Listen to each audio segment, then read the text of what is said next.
სამწუხაროდ პოლიტიკოსები და არა მხოლოდ პოლიტიკოსები, არამედ პირები, რომლებიც ესე ფართო გაგებით პოლიტიკაში არიან, ცხადი არა ყველა, მაგრამ საკმაოდ რაოდენობის მოქალაქე, აი, opinion maker-ები, აზრის შემქმნელები, აქტიური მოქალაქეები ჯერაც ამბობენ ამგვარ რამეს, რომ თუ ხელისუფლებასთან ერთგვარად გავრიგდებით ამ სიტყვას არ მოიშველიებენ ხოლმე, მაგრამ ხელისუფლებას შევეთამაშებით, მივიღებთ მონაწილეობას არჩევნებში,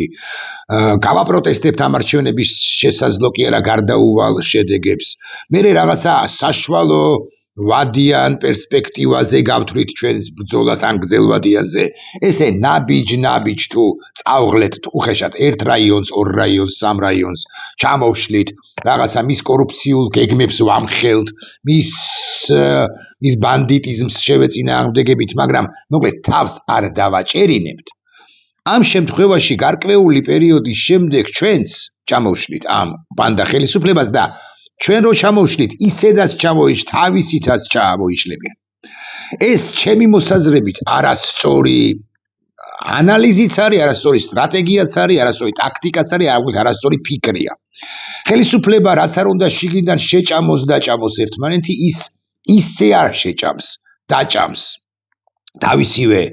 წევრებს, ყოფილ წევრებს, განდეგილებს, განდგომილებს, წასულებს თუ გაგდებულებს, რომ თავისი თავი შემოეჭამოს, თავისი თავი დაინგრიოს. მოკლედ, მამუკა მდინარაძე ზუსტად იმ დონემდე მიაწვება უხეშად გრიგოლ ლილუაშვილს, შეიძლება დაიჭიროს კიდეც, არ ვკამათობ, მაგრამ იმ დონემდე, რა დონემდეც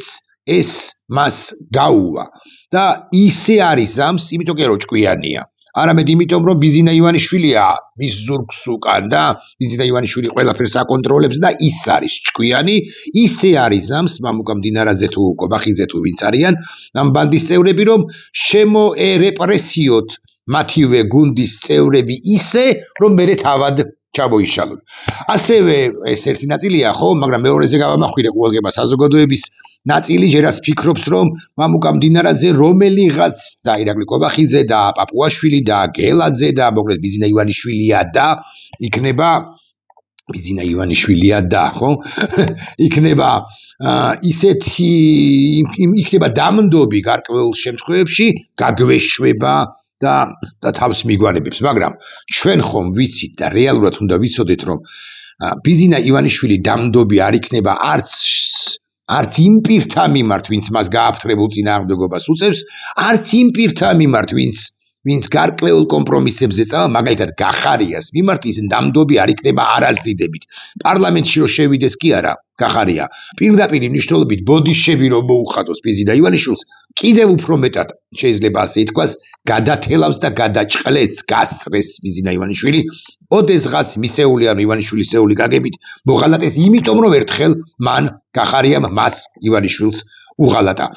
ივანიშვილი დამნდობი არ იქნება არავის მიმართ უხეშად ვუტრირებ ცხადია, მაგრამ ის 2012 წლიდან ერთხელ მაინც ვუტრირებ, მაგრამ ერთხელ მაინც აღიმაღლა ხმა მის წინააღმდეგ. ამის ნათელი თვალსაჩინოება, დადასტურება არის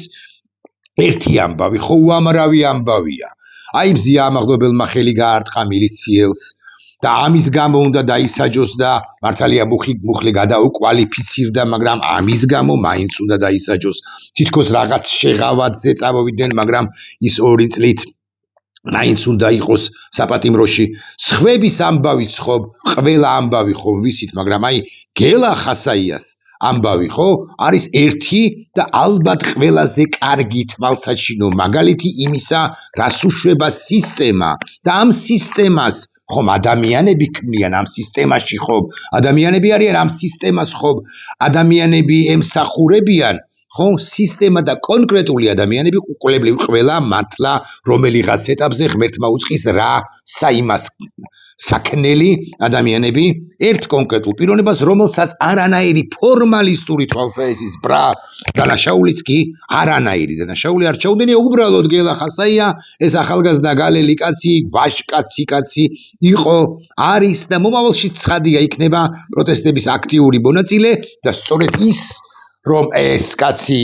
არის პროტესტების აქტიური მონაწილეა, ეს ვერაპატია ბიზინა ივანიშვილმა პერსონალურად, აი ასე ხო თითქოს გგონია რომ გელა ხასაიამდე არ დადის ბიზინა ივანიშვილი რუსი, მაგრამ სწორედაც რომ დადის და სამართალდამცავებმა იცოდნენ ამ ხასაიას თაობაზე, სამართალდამცავად წოდებულმა პაგონიანებად წოდებულმა რეალურად ბანდიტებმა და გააკეთეს ისაც გააკეთეს საბა ბრაჭველი არაჩვეულებრივი მოქალაქე წერს. სამი კაცი ამბობს ვიღაც უსხო ბიჭბანო ხასაიამ ერთ-ერთ სცემა ისე ხელი მოსტეხავ არც მანამდე იცნობდნენ ერთმანეთს ანუ ხასაია და ის სამი ახალგაზრდა რეალურად ხელისუფლებასთან შეკრული ორკი ალბათ ორკი თუ მოკლედ ხელისუფლებასთან შეკრული ვინც არიან არც სერიოზული მოტივი არსებობს არც ვიდეო არც კამერების ჩანაწერი მოკლედ სამმა ტიპმა გააკეთა განცხადება იმის თაობაზე რომ ხასაიამ აიმან დაადეს ხელი იმან ქცემაო არც მოწმეს გაულია ქუჩაში არავინ არ არის გარშემო არავის არაფერი დაუნახავს მაგრამ ზუსტად ასე მოხდაო 4-დან 6 წლამდე და ეს არის ნათელი მადასტურებელი იმისა რომ პერსონალურად ამოიღო ამ შემთხვევაში ხასაია და სხვა შემთხვევაში ამოიღებს ნებისმიერ თქვენგანს ამოიღო ბიზინა ივანიშვილმა და თქვა დასაჯეთ ხასაია მე ამოიღებს ნებისმიერი სხვაგვარის წარმომადგენელს დასაჯეთ და არ გაჩერდება არც იმ შემთხვევაში თუ რომელიმე ჩვენგანი ხასაია ამას არ გააკეთებს ცხადია მაგრამ რომელიმე ჩვენგანი იტყვის რომ ბიზინა თანახმავარ ყველაფერზე გამიშვი ქვეყნიდან არ მინდა შენი ფული არ გამიშვა ქვეყნიდან გავჩუმდები შევიყუჟები სამზარეულოში ხმასაც Facebook-ს თუ Twitter-ს თუ YouTube-ს თუ რა ვიცი ყველაფერს გავაუქმებ და კარგ რაღაცა თავსაბურავსაც გადავიხურავ მსხვილს ამ შემთხვევაშიც კი მოაკაკუნებენ მაღალზე მაღალი ალბათობით და გეტყვია 2019 წელს აი ეს რომ თქვი შენ რა მნიშვნელობა აქვს გიორგი მამუკა ლევან ლია თეა თამარ რა მნიშვნელობა აქვს ნინო ეს რომ თქვი აქედან გამომდინარე მოეთრიე ახლა მიდიხარ პოლიციისგან ყოფილებაში სადაც ეგრამაგის პასუხია ხასაიასი არ იყოს გაგაშიშვლებენ და არა მხოლოდ ხასაიასი არამედ ყველა გააშიშვლეს ბოლომდე გააშიშვლეს დასცინეს ღირსება შეულახეს მერე შემოსეს მერე ისევ გააშიშვლეს ასე ექცევიან ადამიანებს სად და დემოკრატიული ეწოდება ამ ქვეყანას და მამუკა მდინარაზე ბანდიტი ამის შემდეგ კიდე გვებაქი ბუქება და ამბობს რომ კანონი აღსრულდება ნებისმიერ შემთხვევაში კანონ დარღვევა უკვე არის ეგრეთ წოდებული სამართალდამცავების მიერ ჩადენილი მე ვაგრძელებ საბა ბრაჭველის პოსტის ჩაკითხვას 4-დან 6 წლამდე სასჯელით ციხეში უშვებენ ახალგაზრდა გალელბიჩს ხოლო ჩვენებით ნეიტრალური მტკიცებულებების გარეშე ნეიტრალური მტკიცებულებები კი თუ ჩვენ საუბრობთ სამართლის უმაღლეს ან მაღალ სტანდარტზე ესე ვიტყვი არის გარდაულად აუცილებელი მხოლოდ დაზარალებული ჩვენება თან გასაკვირველი ამ შემთხვევაში ტყუილი საკმარისი არ შეიძლებოდა ყოფილიყო ერთი ადამიანის გაუბედურებისათვის და 4-დან 6 წლამდე პატიმრობისათვის რომელიც ეს ბანდა თუ დარჩა ხელისუფლებაში ამ ახალგაზრდა კაცს გელა ხასაიას უთუოდ შეეფარდება დიახ უბრალოდ წლები ემუქრებოდნენ ნუ აქტიურობო და აუსრულეს გელას ეს მუქარა დიახ გვემუქრებიან აი ყველას ხო უშუალოდ შეიძლება არ ხვდებიან და გელას დახვდებოდნენ ხოლმე მაგრამ გვემუქრებიან და ბევრი აქტიური მოქალაქე გააუბედავდა ვიტყვი საკუთარ თავზეც ხო და არ მიიჩნიოთ ახლა რომ მე რაღაც ავანგარდში არავითარ შემთხვევაში გასაკვირველი არის მე 1000 მე 2000 მე 10000 ვარ ალბათ მაგრამ აი Facebook-ზე იქნება თუ YouTube-ზე იქნება თუ ასე შემდეგ ამ პლატფორმაზე მეც ბუნებრივია ვიღებ ხოლმე ეგრეთ წოდებულ მუქარებს გუშინ ერთმა მომწერა დედა როგორ არ ჩაძაღლდიო ირაკლი დაბლიაშვილო და მე რასაკვირველია ყურადღება არ მივაქციე რა ვერ ჩამაძაღლეთ მეთქი ეს კი უპასუხე უკვე მეორე თუ მესამე კომენტარის დროს ესეც მუქარაა მაგრამ მამუკა მდინარაძეს გელაძეს კობახიძეს ივანიშვილს და ივანიშვილის ზურგს უკან მდგომებს რასაკვირველია ეს ამგვარობები არ აინტერესებთ გელა ხასაია პირველი არ იქნებაო წერს საბა ბრაჭველი არც უკან აცდელი და მე აბსოლუტურად ვეთანხმები უსამართლოდ დასჯილთა შორის 2-დან 8.5 წლამდე სიცოცხლეები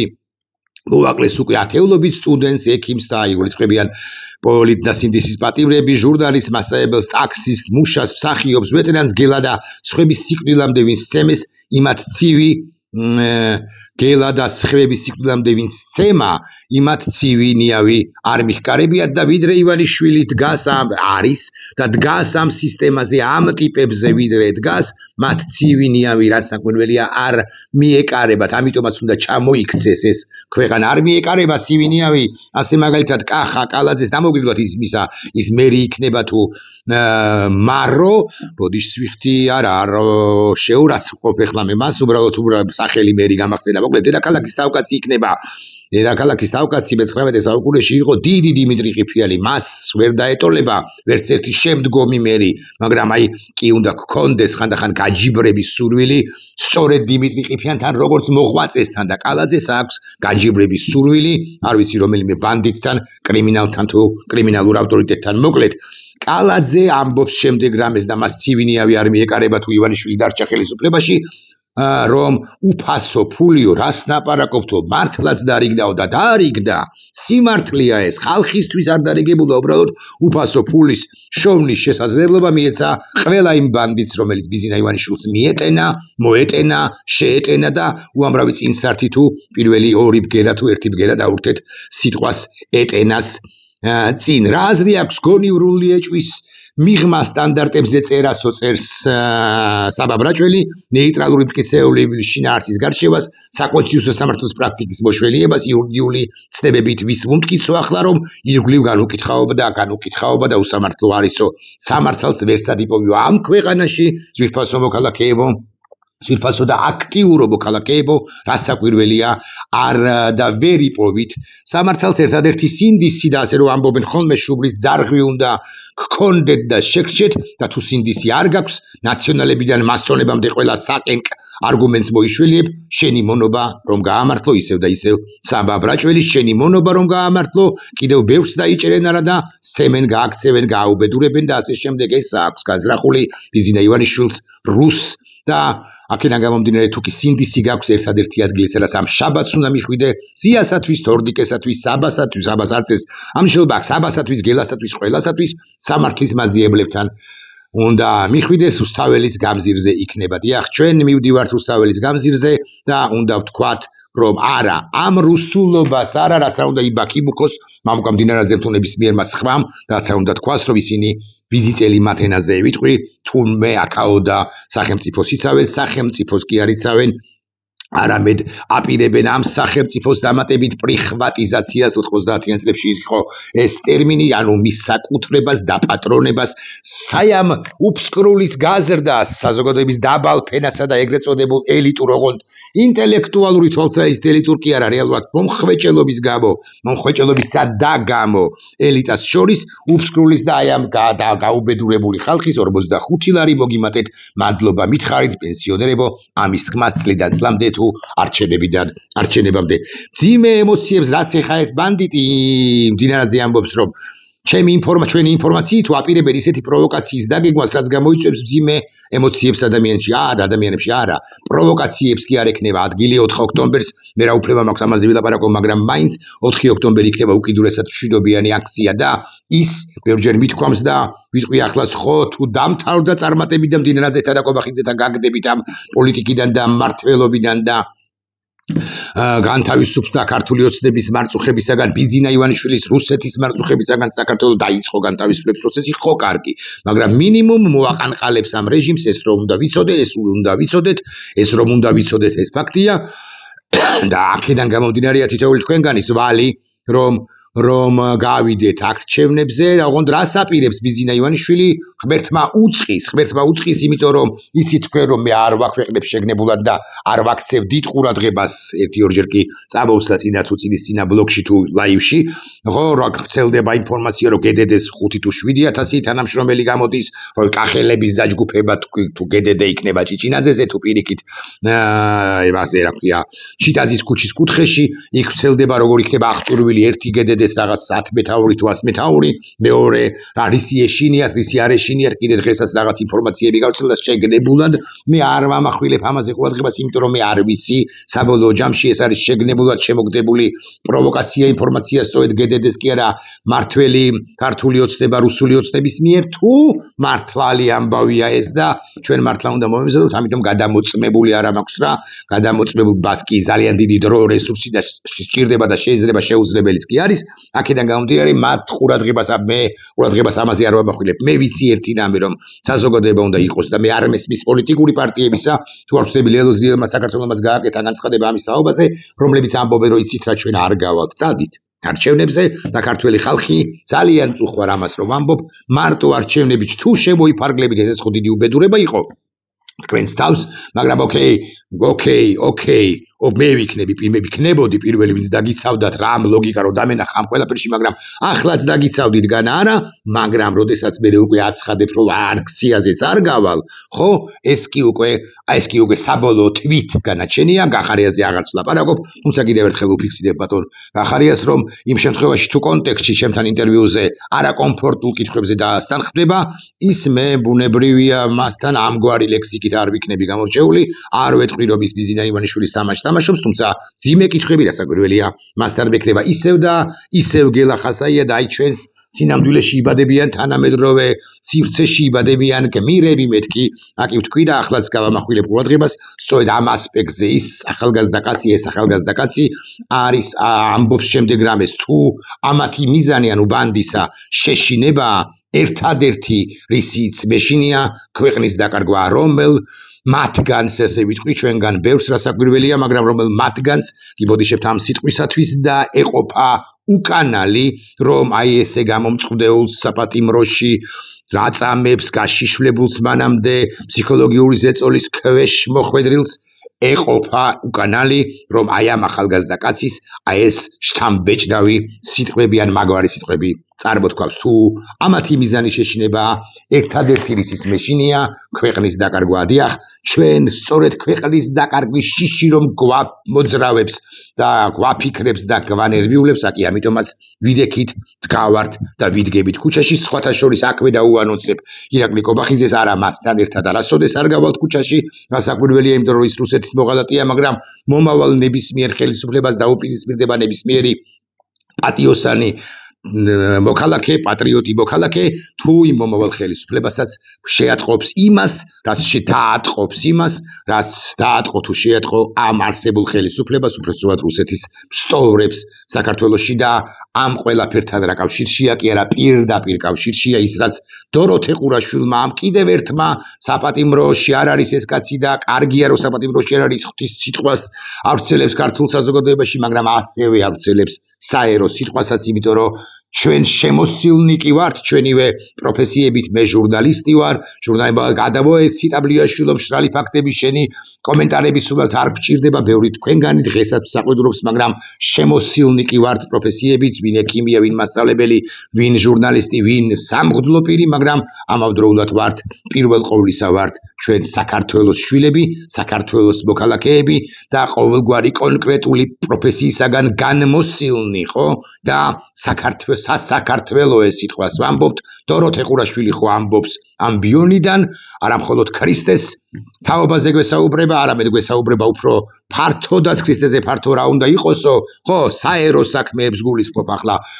რომ არ დამძრახოთ ამ აქცენტსა თუ ასპექტში და დოროთე ყურაშვილმა, არქიმანდრიტმა გაავრცელა პატრიარქ ამბროსის ქართველი ერის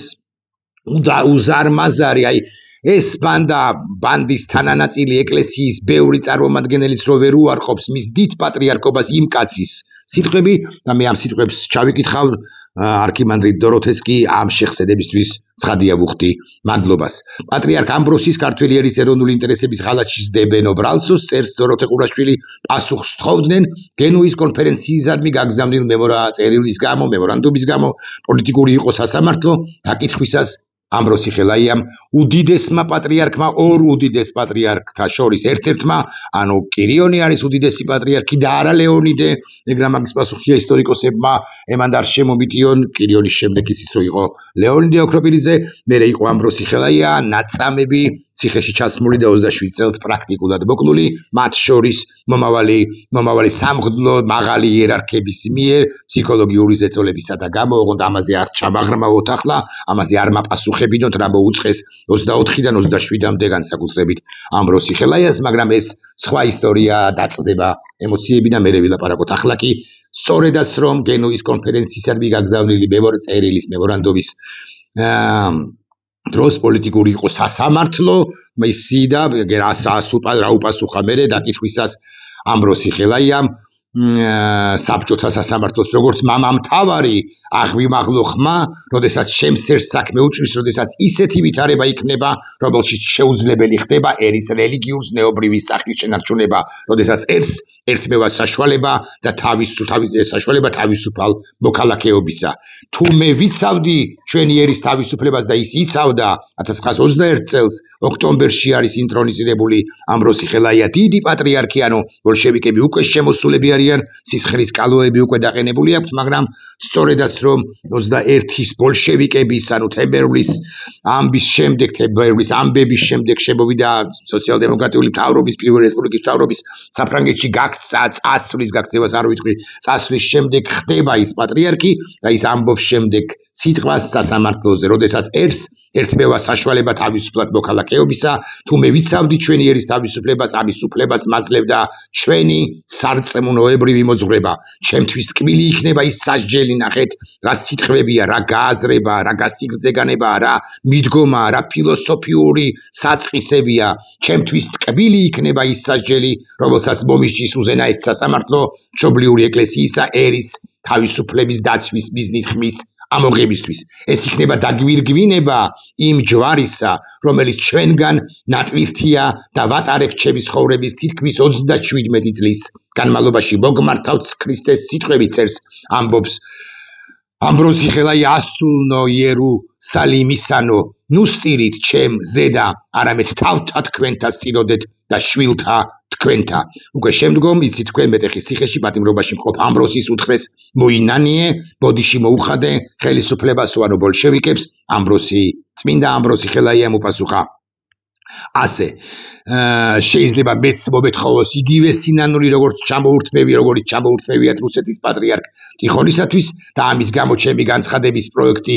ამნაირად იქნება, მე ჩემი თავი არ მიმაჩნია დამნაშავედ, მე ბოდიშს არ მოვიხდი და მან დიდმა ამბროსი ხელაიამ ბოდიში არ მოუხადა იმჟამინდელ ბოლშევიკურ რეჟიმს და მე გეკითხებით 22 წუთი იწურება ჩემი ვიდეობლოგისას, ზეგ იცით თქვენ რომ რეაქცია, მე გეკითხებით თუ გონიათ, თუ ფიქრობთ, რომ გარკვეულწილად მაინც, ან ერთგვარად მაინც დინარაძენი განსხვავდებიან რიგითი თუ არარიგითი ბოლშევიკებისაგან, კობახიზენი განსხვავდებიან რიგითი თუ არარიგითი ბოლშევიკებისაგან, თქვენ წარეთ ცდებით, ჩვენთან ბრუნდება 100 წლის წინანდელი ამბები, დაბრუნებულია 1925 წელს რაც იყო, ის ხდება სწორედაც რომ 2025 წელს და 1927 წლამდე, ანუ 2027 წლამდე გაცილებით იოლად მიგორდება ბიზინა ივანიშვილის ბანდა, თუ ჩვენ არ შევეწინააღმდეგებით მას, თუ ჩვენ არ გავყვებით ამბროსი ხელაიას გზას და ამბროსი ხელაიას ღირსეულ შვილებს და არ გულისხმობ მხოლოდ არქიმანდრიტ დოროთე ყურაშვილს, არამედ ერში მყოფ შვილებსაც ამბროსი ხელაიასი და კირიონ საზაგლიშვილისა ჩვენ არ მიუბაძავთ და არ ვიტყვით. ეს ყველაფერი უნდა დასრულდეს. ნახვამდის.